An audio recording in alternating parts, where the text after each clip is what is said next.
આપણી પાસે એટલો સમય નથી હોતો તો શું કરવા જાતે રોકાણ કરો છો?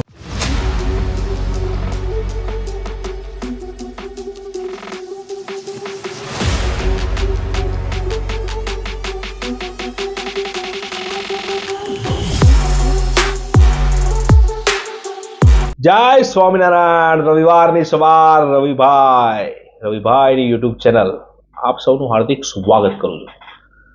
વિડીયોની શરૂઆત કરતા પહેલા મારા પુસ્તકનું એક વાક્ય લઈ લઈએ. લોકોને ત્યારે ફરક પડવા લાગે છે જ્યારે તમને કોઈ વાતનો ફરક જ નથી પડતો. આવા શું વાક્ય વાંચવા ને જીવનનું કેલેન્ડર ભાગ 3 ₹450 ગૂગલ પે કરી આપજો અને એડ્રેસ વોટ્સઅપ કરી આપજો. એક જ વીકના આપના એડ્રેસ પર મળી જશે. વિડીયોની શરૂઆત કરતા પહેલા આપનો પરિવાર આર્થિક રીતે સુખી, સ્વસ્થ અને સંપન્ન બની રહે એ બદલ ભગવાન સ્વામિનારાયણ ચરણોમાં પ્રાર્થના. ગઈ વખતે જે વિડીયો હતો ને એનો ભાગ 2 છે. જબરજસ્ત ડેટા છે. ગઈ વખતે પણ તમે 100% જોયો હતો અને ઘણા બધા લોકોએ પોઝિટિવ પ્રતિસાદ આપ્યો હતો. એવો જ એક ડેટા વાળો વિડીયો હું તમને બતાવ્યો અને આ ડેટા ખરેખર જીવનમાં બહુ કામમાં આવે એવો છે. સ્ક્રીન રહી તમારા કોમ્પ્યુટર સ્ક્રીન ઉપર. 2015 થી લઈ અને 2025 સુધીનો ડેટા છે. 11 વર્ષનો ડેટા છે. ઇક્વિટી સ્મોલ કેપ 3 વાર નંબર 1 ઉપર રહ્યું. ઇક્વિટી સ્મોલ કેપ નંબર ટોપના અંદર 3 વાર રહ્યું. ગોલ્ડ 7 વાર ટોપ 3 માં રહ્યું. સિલ્વર 5 વાર નંબર 1 રહ્યું. ઇક્વિટી મિડ કેપ 6 વાર ટોપ 3 માં રહ્યું. ઇક્વિટી લાર્જ કેપ 4 વાર ટોપ 3 માં રહ્યું. એનો અર્થ ઇક્વિટીમાં લાર્જ કેપ, મિડ કેપ અને સ્મોલ કેપ 13 વાર ટોપ 3 માં રહ્યા. ગોલ્ડ બી 12 વખત રહ્યું છે. આ બંનેનું કોમ્બિનેશન કરવું હોય ને તો મલ્ટી એસેટ એલોકેશન ફંડ છે જ મ્યુચ્યુઅલ ફંડ માટે. બરાબર, એ લોકો જાતે ચેન્જિંગ કરી દે છે. આપણે એકમાંથી વેચીને બીજામાં ના જવાય, નુકસાન થાય અને ખબર બી ના પડે ક્યારે નીકળવું. લોકો સોનાની 1,25,000ની વાતો કરતા હતા. 1 લાખથી રિવર્સ 93,000 થયું, ફરી પાછું 1 લાખ આવી ગયું. આ વિડીયો બને ત્યાં સુધીમાં ₹1,00,000 સોનાનો ભાવ હતો. બરાબર, આપણને પ્રેડિક્શન્સ કરતા ફાવે જ નહીં અને આપણે પ્રેડિક્શન્સ ન જ કરી શકીએ. ઇક્વિટી સ્મોલ કેપ ટોપ 1 નું એવરેજ રિટર્ન, હવે ઘણા કહે છે કે તો ગોલ્ડમાં રોકાણ કરાય ને, પરંતુ તમે ડેટાની અંદર જોયું નહીં, હજી સ્ક્રીન પર દેખાય છે તમારી પર ડેટા. ઇક્વિટી સ્મોલ કેપ ટોપ નંબર 1 નું એવરેજ રિટર્ન જોઈએ 54.5 વત્તા 57.5 વત્તા 54.5 વત્તા 23.3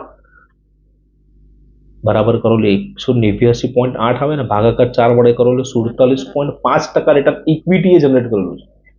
ગોલ્ડે 7.8 24.5 વત્તા 15.3 વત્તા 21.5 69.1 ભાગ્યા 4 કરો 17.27%ની જ એવરેજ આવે છે. 30% વધારે ઇક્વિટી આપે. કેટલું? 30%.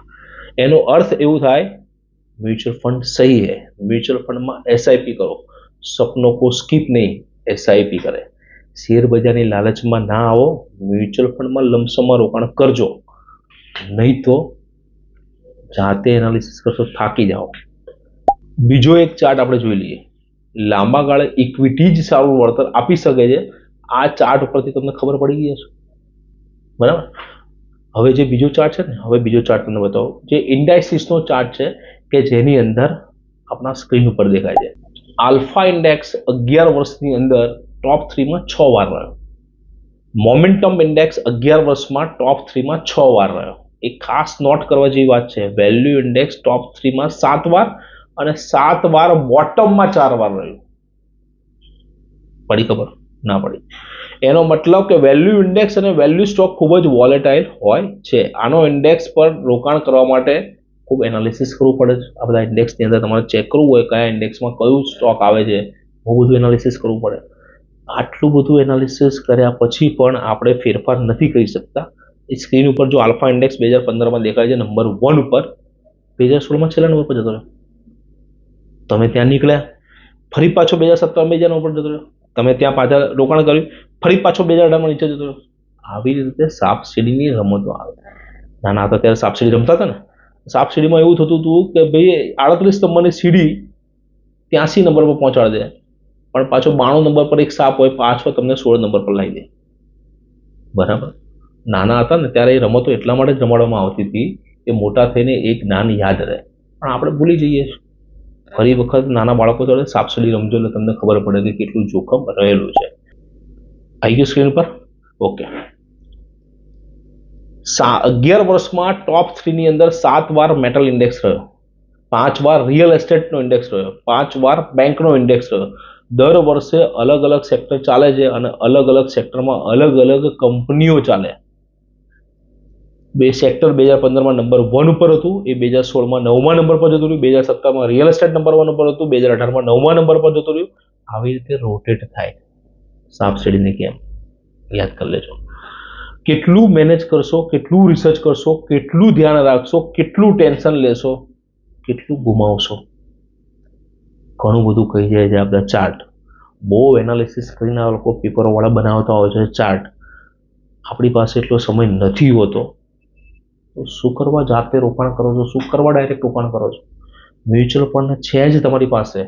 મ્યુચ્યુઅલ ફંડના એમપી રજિસ્ટર્ડ એજન્ટ છીએ અમે એક્ઝામ પાસ કરી છે, 18 વર્ષનો અનુભવ ધરાવીએ છીએ. તો અમારી સાથે કરો ને. 100% નહીં, 200% રિટર્ન જનરેટ કરીને આપીશું અમે તમને. પોઝિટિવ રિટર્નમાં રાખીશું તમને. हमारे पर भरोसा करो. आपका साथ चाहिए, अपनों का साथ चाहिए, आपके नाम हम इन्वेस्टमेंट करेंगे. વિડીયો જો સારો લાગ્યો હોય તો અત્યારે જ આપણા ફોનની અંદર જેટલા પણ ગ્રુપ છે એ બધા ગ્રુપની અંદર આ શેર કરી દેજો.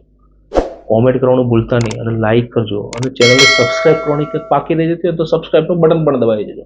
જય સ્વામિનારાયણ.